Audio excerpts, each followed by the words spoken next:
Chapter 15. At the end of every 7 years thou shalt make a release. And this is the manner of the release. Every creditor that lendeth aught unto his neighbor shall release it. He shall not exact it of his neighbor or of his brother, because it is called the Lord's release. Of a foreigner thou mayest exact it again. But that which is thine with thy brother thine hand shall release, save when there shall be no poor among you. For the Lord shall greatly bless thee in the land which the Lord thy God giveth thee, for an inheritance to possess it.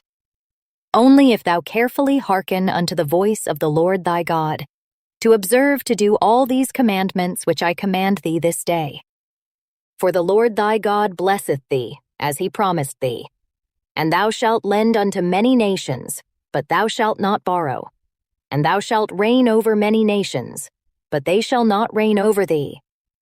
If there be among you a poor man of one of thy brethren within any of thy gates in thy land which the Lord thy God giveth thee, thou shalt not harden thine heart, nor shut thine hand from thy poor brother.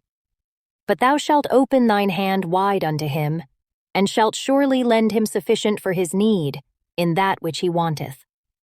Beware that there be not a thought in thy wicked heart, saying, The 7th year, the year of release, is at hand, and thine eye be evil against thy poor brother, and thou givest him naught. And he cry unto the Lord against thee, and it be sin unto thee. Thou shalt surely give him, and thine heart shall not be grieved when thou givest unto him. Because that for this thing the Lord thy God shall bless thee in all thy works, and in all that thou puttest thine hand unto. For the poor shall never cease out of the land. Therefore I command thee, saying, Thou shalt open thine hand wide unto thy brother, to thy poor, and to thy needy in thy land. And if thy brother, an Hebrew man, or an Hebrew woman, be sold unto thee, and serve thee 6 years, then in the 7th year thou shalt let him go free from thee. And when thou sendest him out free from thee, thou shalt not let him go away empty. Thou shalt furnish him liberally out of thy flock, and out of thy floor, and out of thy winepress. Of that wherewith the Lord thy God hath blessed thee thou shalt give unto him.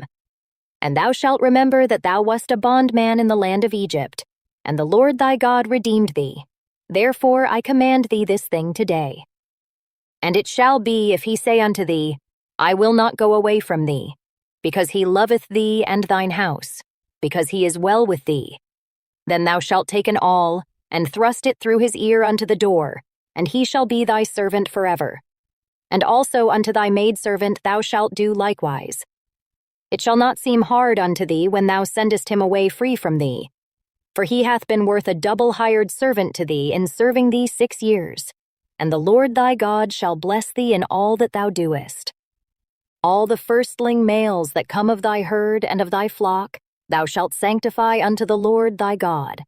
Thou shalt do no work with the firstling of thy bullock, nor shear the firstling of thy sheep.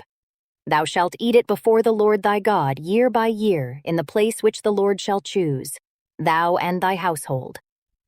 And if there be any blemish therein, as if it be lame, or blind, or have any ill blemish, thou shalt not sacrifice it unto the Lord thy God.